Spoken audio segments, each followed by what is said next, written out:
मेरा नाम मोहम्मद जावेद मुग़ल है। मंसूराबाद मेरी रहाइश है। मैं किसी फैक्ट्री में काम करता था। वहाँ से छुट्टी करके शाम को जब मैं गुज़रा तो रास्ते में एक कब्रिस्तान आता है क्रिश्चियनों का। वहाँ से मुझे एकदम झटका सा लगा मोटरसाइकिल के ऊपर। मैं अपने घर तक पहुँचा हूँ। उसके बाद मेरी कैफियत जो है ना वो बुरी हो गई। घर वालों ने मुझे चारपाई के साथ बांध दिए, मेरे हाथ भी मेरे पाँव भी। पाँव बांधते थे हाथ खुल जाते थे, हाथ बांधते थे पाँव खुल जाते थे। और मैं आधी आधी रात को उठ के कब्रिस्तान की तरफ दौड़ना शुरू कर देता था। मैं पता नहीं मुझे क्या हो गया था। मेरे ऊपर एक आदमी, एक औरत और दो काले कुत्ते जिनका कद तकरीबन इतना होगा, मैंने खुद देखे हैं। उन्होंने मुझे इतना तंग किया, इतना परेशान किया कि 4-5 साल मैंने अपना इलाज कराया, वक्ती तो आराम आया। वो चीज़ें कोई ऐसी थी कि घर वाले रात को ताला लगा के सोते थे अंदर से। मैं उठता था बाहर को भागता था या इन्हें मारता था, अपने बच्चों को, बेगम को। मैं कोई तोड़ फोड़ करता था। मैं कभी तारों को हाथ लगा देता, कभी मशीन में हाथ दे देता था। मैंने वो सफ़र 5 मिनट में पैदल तय किया है जो आप लोग गाड़ियों पे नहीं कर सकते। अल्लाह। उस कैफियत में, इसमें नहीं, ना ही मैं कर सकता हूँ ना ही कोई और दूसरा कर सकता है। उस कैफियत में मैंने 5 मिनट में वो सफ़र किया है जो आप लोग गाड़ियों पे नहीं कर सकते, चाहे आप 100 की स्पीड पे भी जाते हो। रेल की पटरी पे मैं भागूँ, पीछे ट्रेन थी, आगे मैं था। इतनी स्पीड थी मेरी। मुझे इसमें मेरा कोई दोष नहीं है, मुझे वो चीज़ें लेके जाती थी।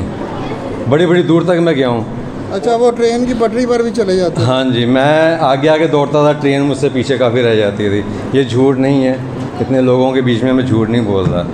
फिर जब मैं इधर आया हूँ, पहले जुम्मे आया हूँ, इनको मैंने सारी कैफियत बताई। इन्होंने मेरा इलाज शुरू किया, जो सबको देते हैं वही मुझे भी दी। दूसरे एतवार आया मैं, मेरे पैरों की स्वेलिंग ख़त्म हो गई। इतने मोटे मोटे पैर हो जाते थे कि मैं 1-2 दफ़ा अपनी चप्पलें गाड़ी के हैंडल पे टांग के लाया हूँ। चप्पल नहीं पहनी जाती थी मुझसे। तीसरे एतवार आया हूँ मैं, मेरे ये जोड़ों के दर्द ख़त्म हो गए, घुटनों के दर्द ख़त्म हो गए मेरे सारे। आहिस्ता आहिस्ता मेरी तकलीफ़ें जाती रहीं। मेरी वालदा की कब्र कराची में, वाले साहब की मंसूराबाद में। मैं उधर गए हुए मुझे 4 साल हो गए थे।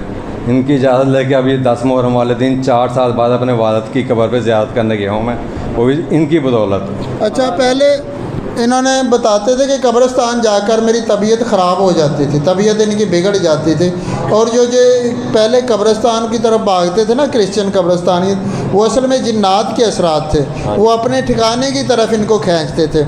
अच्छा, आप कहते थे कब्रिस्तान जाकर तबीयत बिगड़ जाती थी। आपने पूछा था कि मैं कब्रिस्तान जाऊँ कि ना जाऊँ, मैंने कहा था कि जाएँ। तो वो जाकर अभी जब मैं गया हूँ ये 10 मुहर्रम को, अपने वाले साहब की कब्र की लिपाई वगैरह की, दुआ मांगी, वहाँ पे बैठ के पढ़ाई की अकेले ने मैंने, मेरे साथ कोई नहीं था।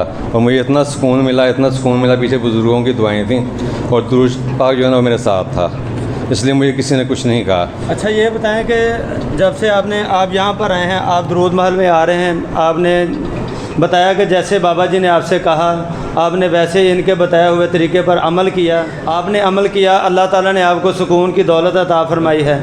अच्छा, ये बताएं, ये मैं अपने ईमान को मजबूत करने के लिए मैं कह रहा हूँ, आपसे पूछ रहा हूँ कि जब आप यहाँ से, ये आपने बताया कि पहले हफ्ते आपका ये मामला ठीक हुआ, दूसरे हफ्ते ये हुआ। अब ये बताएं कि जो 4-5 सालों में आपने इतनी परेशानी का वक्त गुजारा है, उस दिन से लेकर जब से आप यहाँ पर आए हैं, उस वक्त से लेकर अब तक, अब वो दोबारा आपको परेशानियाँ तो नहीं हुई? जो आप बताते थे कि आप अब बिजली के तारों को हाथ लगा देते थे, ट्रेन पे पटरी पर चल पड़ते थे, और भी बहुत सारे मामला आपने बताए हैं। क्या दोबारा अब आपके साथ वो मामला तो नहीं हुए जो पहले होते थे? नहीं जी, इधर आके मुझे ज़हनी और दिली दोनों सुकून मिले हैं। और मेरी उन चीज़ों से ऐसी जान छुटी, अल्लाह पाक का शुक्र है। आप बिल्कुल और बिल्कुल सुकून है। मैं किसी फौतगी के घर नहीं जाता था, ऐसा लगता था जैसे वो मैयत जो है ना वो मेरी है। उसमें डोली में जो बंदा सोया हुआ है ना, या जो औरत है वो मैं हूँ, वो नहीं है। इतना मुझे खौफ आता था। मैं किसी रिश्तेदार के घर नहीं जाता था, मुझे इतराज़ात भी मिलते थे, लेकिन उन्हें पता था कि ये बीमार है, इसलिए नहीं आता फौतगी पे।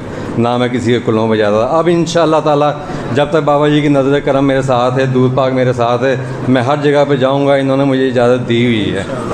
और मैं अब वाले साहब की कब्र पे गया हूँ, मैं इतना रोया जाके वहाँ पे, मुझे बहुत दिली सुकून मिला, दिल मेरा बहुत हल्का हो गया था।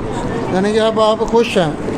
ये सारे का सारा असल जो कमाल है ना, ये बताने का मकसद ये था कि सारा जो कमाल है वो ज़िक्र मुस्तफ़ा का है। ये दरूद पाक की बरकत है, दरूद पाक की ताकत है, दरूद पाक की पावर है। बंदे का कोई कमाल नहीं।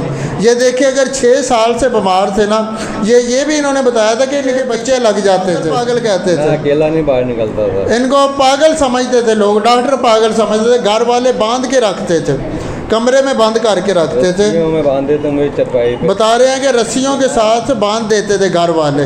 तो जो ऐसा 6 साल से बंदा बीमार है जिसको रस्सियों के साथ बांधा जा रहा है, अस्पतालों में ले जाया जा रहा है, वो सारे ख़ानदान में, सारे मोहल्ले में मशहूर होता है।